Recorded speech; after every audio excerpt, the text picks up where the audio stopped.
Hello students, आज की इस वीडियो क्लास में आप सबका खैर मकदम है, इस्तकबाल है। हम पिछले कुछ वीडियो से टेंसेस को स्टडी कर रहे हैं, जिसमें हमने इंडेफिनिट और कॉन्टिन्यूअस टेंसेस को कंप्लीट कर लिया है, उसको स्टडी कर लिया है।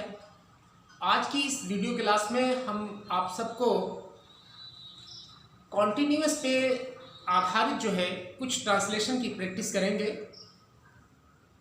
और ये जो कॉन्टिन्यूअस होंगे वो प्रेजेंट कॉन्टिन्यूअस, पास्ट कॉन्टिन्यूअस और फ्यूचर कॉन्टिन्यूअस के कुछ वाक्य हैं जो आपके सामने यहाँ व्हाइट बोर्ड पर मेंशन है। और ये सभी जो सेंटेंस हैं, ये सारे सेंटेंस जो है इंट्रोगेटिव सेंटेंस हैं। इनको हम कैसे ट्रांसलेट करते हैं, आज हम इसकी प्रैक्टिस करेंगे। तो आइए हम बगैर किसी देरी किए हुए, बगैर किसी डिले के हम जो है ट्रांसलेट करना स्टार्ट करते हैं। आपके सामने जो है हमने पहले ही मेंशन कर दिया है कि इसके रूल्स क्या हैं।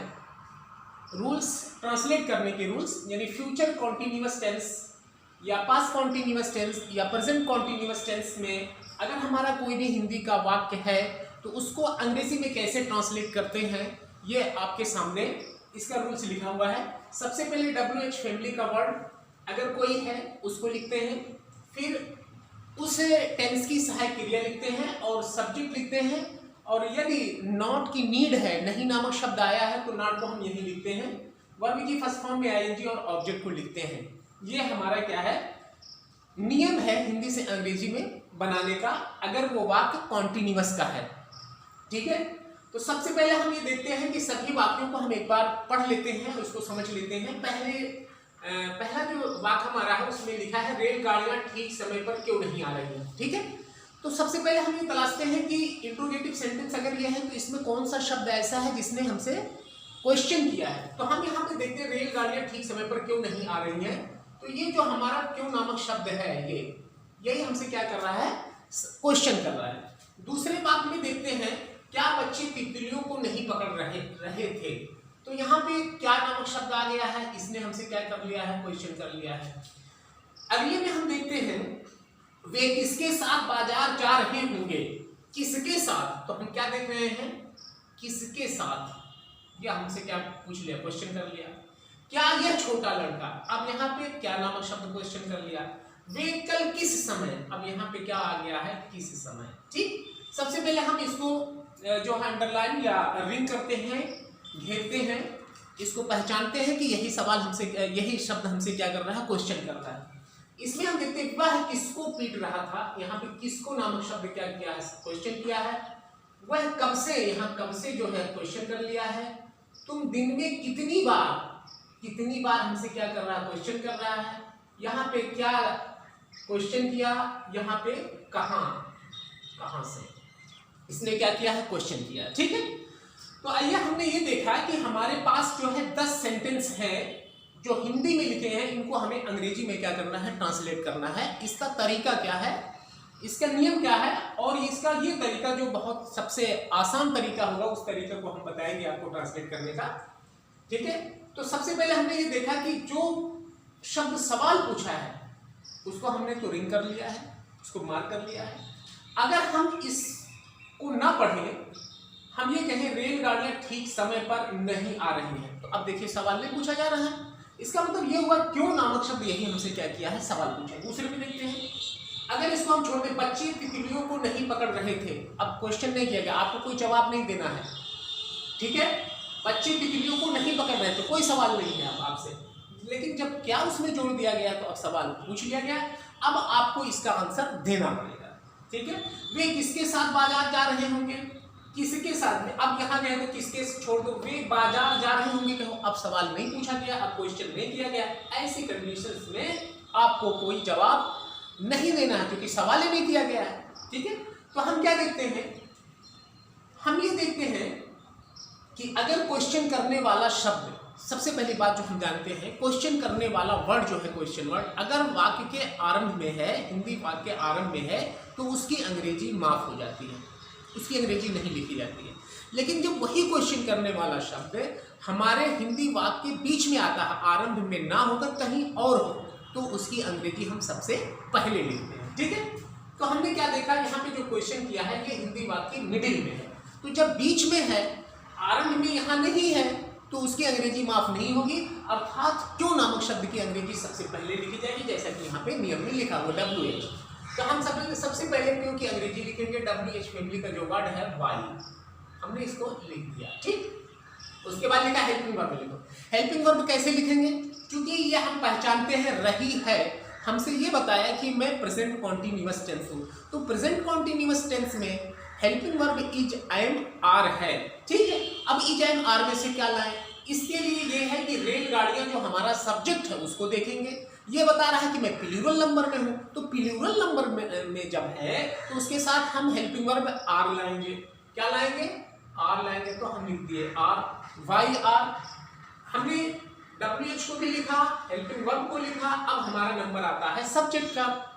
सब्जेक्ट हमारा है रेलगाड़ियां, रेलगाड़ियों को हम ट्रेन्स बोलते हैं, तो हम लिखेंगे द ट्रेन्स।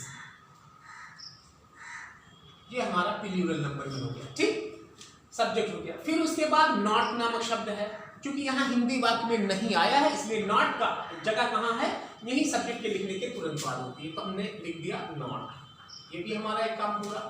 वर्ब की फर्स्ट फॉर्म लाएंगे, ठीक है। यहाँ वर्ब रही के साथ आना जुड़ा हुआ है, ठीक है। तो रेलगाड़ी के आने की बात जब होती है तो उसकी अंग्रेजी होती है अराइव। आदमी नहीं आ रहा है कि हम उसको कम कहते हैं, पैरों से चल के नहीं आ रहा है, ठीक है ना। रेलगाड़ी के आने की या गाड़ी के आने की बात होती है तो उसकी अंग्रेजी अराइव होती है, तो हम लिखेंगे अराइव। ये हमारा वर्ब की फर्स्ट फॉर्म लिखी। इसी में लिखा हुआ है कि आईएनजी जोड़ दो, हम आईएनजी भी जोड़ेंगे। लेकिन अगर हमारी कोई भी वर्ब अपने फर्स्ट फॉर्म में ई रखती है आखिर में, जैसे ई यहाँ पे लास्ट में है, आईएनजी जोड़ते समय इसको हम क्या करते हैं, खत्म कर देते हैं, ठीक है। अब यहाँ पे क्या हो जाएगा, यहीं पे आईएनजी जोड़ दिया जाएगा। तो हो गया भाई are the trains not arriving, ठीक है। अब क्या, ठीक समय पर, at the right time, at the right time यहां लिख देते हैं, वहां जगह नहीं लिखते। ये हमारा हो गया ट्रांसलेशन, ठीक है। दूसरा हम देखते हैं क्या बच्चे तितलियों को नहीं पकड़ रहे हैं। अब की बार जो क्या नामक शब्द आया है वो वाक्य आरंभ में है, तो जब वाक्य आरंभ में क्या नामक शब्द है तो उसकी अंग्रेजी माफ। हम क्या की अंग्रेजी नहीं लिखेंगे, व्हाट यहां नहीं लिखा जाएगा। अब हम क्या करते हैं, हेल्पिंग वर्ब से। ऐसे सेंटेंस का ट्रांसलेशन हम हेल्पिंग वर्ब से स्टार्ट करते हैं, ठीक है। जब हिंदी वाक्य आरंभ में क्या नामक शब्द होता है, क्वेश्चन करने वाला शब्द होता है, तो उसकी अंग्रेजी माफ होती है। ऐसी कंडीशंस में हम उस टेंस की सहायक क्रिया से स्टार्ट करते हैं। ये रहे थे बताया, मैं पास्ट कॉन्टिन्यूअस में हूं, तो पास्ट कॉन्टिन्यूअस की सहायक क्रिया से इसको हम ट्रांसलेट करना स्टार्ट करेंगे, ठीक है। बच्चे हमारा प्लूरल नंबर में है, तो प्लूरल नंबर में जब बच्चे है ना, प्लूरल नंबर में है, तो उसके लिए हेल्पिंग वर्ब आएगी वर्ब, हम लिखेंगे वर्ब, ठीक है। ये हमने लिख दिया। अब उसके बाद हम हेल्पिंग वर्ब बाद फिर सब लिखेंगे, बच्चे द चिल्ड्रेन, हम लिख दिए चिल्ड्रेन हो गया हमारा। नॉट लिखना है, यहीं पे नहीं है तो नॉट यहीं पे लिखा जाएगा।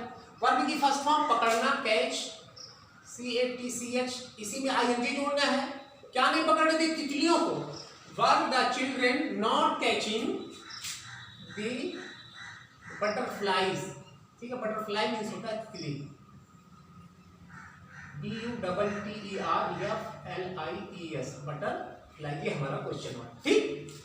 उसके बाद भी किसके साथ बाजार जा रहे होंगे, अब बताइए किसके साथ। एक बार फिर आरंभ में बीच में है तो उसकी अंग्रेजी पहले लिखी जाएगी, तो किसके साथ की अंग्रेजी होती है, विथ होम, विथ होम हमने लिख दिया। अब हमको क्या लिखना है, हेल्पिंग वर्ब में लिखना है। रहे होंगे हमसे बताया फ्यूचर कॉन्टिन्यूअस टेंस, तो विल बी और शैल बी में से कोई आएगा, तो वे है तो इसके साथ विल भी आएगा, विथ होम विल। लेकिन एक बात याद रखना, जब हमारा कोई भी हेल्पिंग वर्ब कंपाउंड वर्ड होता है, यानी एक ही शब्द का वो नहीं होता है, एक से अधिक शब्दों का होता है, तो क्या करते हैं, दोनों को इकट्ठा नहीं लिखा जाता है इंट्रोगेटिव सेंटेंस में या निगेटिव सेंटेंस में। उसके बीच में क्या आता है, नॉट आ जाता है निगेटिव में, और इंट्रोगेटिव में उसके बीच में क्या आता है, सब्जेक्ट आता है, ठीक है। बात समझ आई कि नहीं है। तो हम क्या लिखेंगे, विल, उसके बाद बी लिखेंगे जो हमारा सब्जेक्ट है। अब बी की जगह कहां पे आएगी, अब यहां पे आएगी, ठीक है। यानी विल बी इंट्रोगेटिव में इकट्ठा नहीं आते हैं, दोनों के बीच में, विल बी के बीच में हमारा हमारा सब्जेक्ट आता है। With whom will they be, जाने की अंग्रेजी गो होता है, इसी में हम आईएनजी जोड़ दें, गोइंग हो गया हमारा, ठीक है। टू मार्केट, ये हमारा हो गया ट्रांसलेशन इस तरह से। With whom will they be going to market। अगला है हमारा क्या वह यह छोटा बच्चा अपने भाई के साथ नहीं सो रहा था, क्या यह छोटा बच्चा, ठीक है। एक बार फिर सवाल पूछने वाला जो शब्द है वो हमारा आरंभ में ही मिल गया है, तो इसकी अंग्रेजी माफ, हम इसको ट्रांसलेट करने लगेंगे किससे, इसकी हेल्पिंग वर्ब से। रहा था हमसे बताया क्या, मैं कॉन्टिन्यूअस हूं, कौन सा, पास्ट कॉन्टिन्यूअस। तो यह छोटा बच्चा हमारा सब्जेक्ट है। जिस टेंस में दो हेल्पिंग वर्ब हो तो उसके लिए हमें क्या करना पड़ता है, उसके लिए हमें ये करना पड़ेगा कि सब्जेक्ट को ढूंढें वो सिंगुलर है या प्लूरल, उसके अकॉर्डिंग हमें क्या लाना है, हेल्पिंग वर्ब लानी है। तो ये छोटा बच्चा हमारा क्या है, सिंगुलर नंबर का है, इसलिए इसके साथ वाज आएगा, क्या आएगा, वाज दिस लिटिल चाइल्ड। ये हमारा क्या हो गया, सब्जेक्ट यहाँ पे हमारा क्या है, तीन शब्दों का बना है, दिस लिटिल चाइल्ड, यानी चाइल्ड हमारा हेडवर्ड है, उसके ये दिस और लिटिल क्या है, क्वालिफायर है, जिसमें ये एडजेक्टिव है, और ये क्या है, ये हमारा डिमॉन्स्ट्रेटिव एडजेक्टिव बनता है, ठीक है, demonstrative adjective. This little child qualifier है, वाज दिस लिटिल चाइल्ड। अब इसके बाद हमको क्या लिखना है, वर्ब की फर्स्ट फॉर्म, सब्जेक्ट लिखा, वर्ब की फर्स्ट फॉर्म में आएगी, क्योंकि नहीं नामक शब्द है तो यहीं पे नॉन भी आ जाएगा, तो हम इसको लिख दिए नॉन। क्लियर हुआ इतनी बात। अब फर्स्ट में सोना की अंग्रेजी होती है स्लीप, तो हमने स्लीप भी लिख दिया, ये हो गया हमारा sleeping. Was this little child not sleeping, किसके साथ नहीं सो रहा था, अपने भाई के साथ, है ना, विथ हिज ब्रदर, ये हो गया, इस तरह से ट्रांसलेट करिए। Was this little child not sleeping with his brother. वे कल किस समय हिंदी याद कर रहे थे, एक बार फिर, वे कल किस समय। अब यहाँ पे सवाल पूछने वाला शब्द बीच में है, तो इसकी अंग्रेजी सबसे पहले लिखनी है। किस समय को हम कहेंगे व्हेन, क्या कहेंगे, व्हेन, कब या किस समय।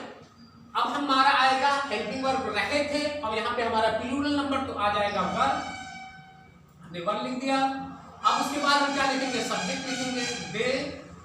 अगर नॉट की जरूरत है, नहीं है तो माफ, नॉट को हम छोड़ेंगे, वर्ब की first form when, when, where, they. अब याद करने की अंग्रेजी होती है लर्न, ये हमारा वर्ब है, इसको हमने लिख दिया, इसी में हमको आईएनजी जोड़ना है, लर्निंग हो गया। अब हमें क्या जाना है, ऑब्जेक्टिव फॉर्म में जाना है, ऑब्जेक्ट हमारा क्या है, हिंदी है, तो हम लिख देंगे हिंदी, हमने लिख दिया Hindi. When were they learning Hindi. अब क्या बता, कल, कल की अंग्रेजी रहे थे, यस्टरडे हो जाएगा, क्योंकि पास्ट में यस्टरडे होता है। ये हो गया हमारा translation, when were they learning Hindi yesterday. इस तरह से हम इसको ट्रांसलेट करते हैं। रूल्स ये है, इसको आपको लर्न करना है, इसी के हिसाब से हमको क्या करना है, सारे पार्ट को रखना होता है। अगला है वह किसको पीट रहा था। अब हम देखते हैं वह किसको पीट रहा था, यहाँ पे किसको है ना, ये पूछा गया है, तो सबसे पहले हम लिखेंगे किसको को, होम लिखेंगे, हमने होम लिख दिया, ठीक। उसके बाद हमारा क्या आएगा, हेल्पिंग वर्ब आएगा, ठीक है, वह हमारा सब्जेक्ट है, सिंगुलर नंबर का है, तो वाज आएगा, हम लिखे वाज, whom वाज, इसके बाद ही हमारा सब्जेक्ट हो जाएगा। वर्ब लाएंगे बीटिंग, फर्स्ट फॉर्म में आईएनजी, बीटिंग। ऑब्जेक्ट हमारा है नहीं है, क्योंकि किसको जो है वही हमारा ऑब्जेक्ट है, और वही हमारा इसके साथ जुड़ा हुआ है, क्वेश्चन वर्ड भी है, ठीक है, तो इसलिए हमारा ऑब्जेक्टिव पार्ट यहाँ पे नहीं है, हम इंट्रोगेशन का चिन्ह लगाएंगे। उसके बाद हुआ है कब से मैच नहीं खेल रहा है। अगला है एक बार फिर कब से, ठीक है, कब से की अंग्रेजी होती है फ्रॉम व्हेन, हम कहेंगे फ्रॉम व्हेन, ये हमने लिख दिया। उसके बाद रहा है, इज होगा, वह जो कि सिंगुलर है, ही है, इसलिए इज आया है, फ्रॉम व्हेन इज ही। अब नहीं नामक शब्द है तो सब्जेक्ट के तुरंत बाद नॉट आता है, from when is he not, खेलना की अंग्रेजी होती है, जो हमारा वर्ब है फर्स्ट फॉर्म आ रहा है, उसी में आईएनजी जोड़ के ING, playing, from when is he not playing, क्या, मैच।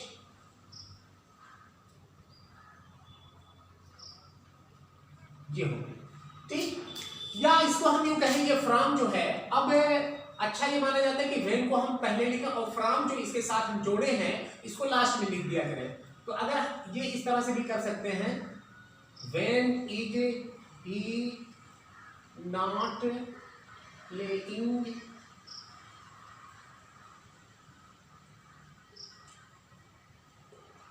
मैच, अब यहां फ्रॉम हम कर सकते हैं, यहां इस तरह से भी हम इसको कर सकते हैं। ठीक, तुम दिन में कितनी बार दवा खा रहे हो, तुम दिन में कितनी बार दवा खा रहे हो, ठीक है।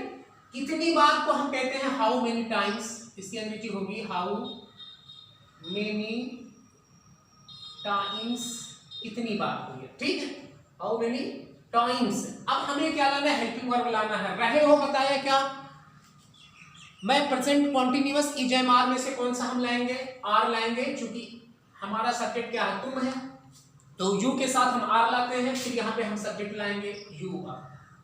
अब खाना की अंग्रेजी होता है ईट, लेकिन ईट हम भोजन नहीं कर रहे हैं, ठीक है, आम नहीं खा रहे हैं, बल्कि इसको दवा को क्या किया जाता है, निगला जाता है ना, जैसे चाय ली जाती है चुस्की के साथ, उसी तरह से इसको भी खाया जाता है। तो दवा खाने की अंग्रेजी क्या होगी, टेक होगा, यहाँ पे क्या होगा, टेक, है ना, ये हो गया हमारा टेकिंग हो गया।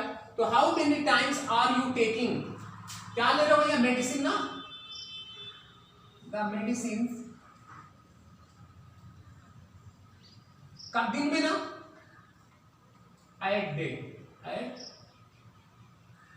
ये हो गया इस तरह से, how many times are you taking the medicine at day, यानी दिन में आप कितनी बार दवा ले रहे हो या खा रहे हो।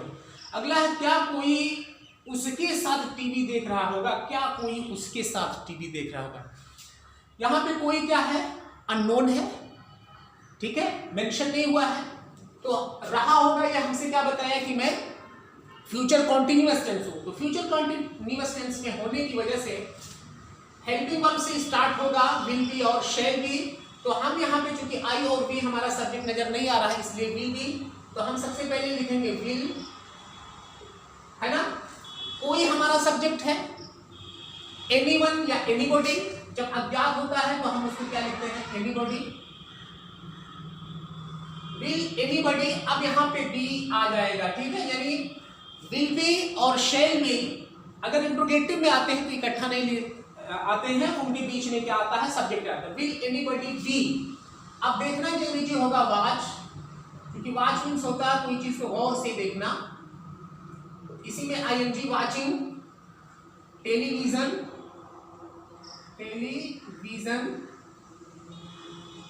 ये हमने लिख दिया टेलीविजन, उसके साथ विथ हिम, ये हमारा क्या है, ऑब्जेक्ट, विथ हिम, ठीक।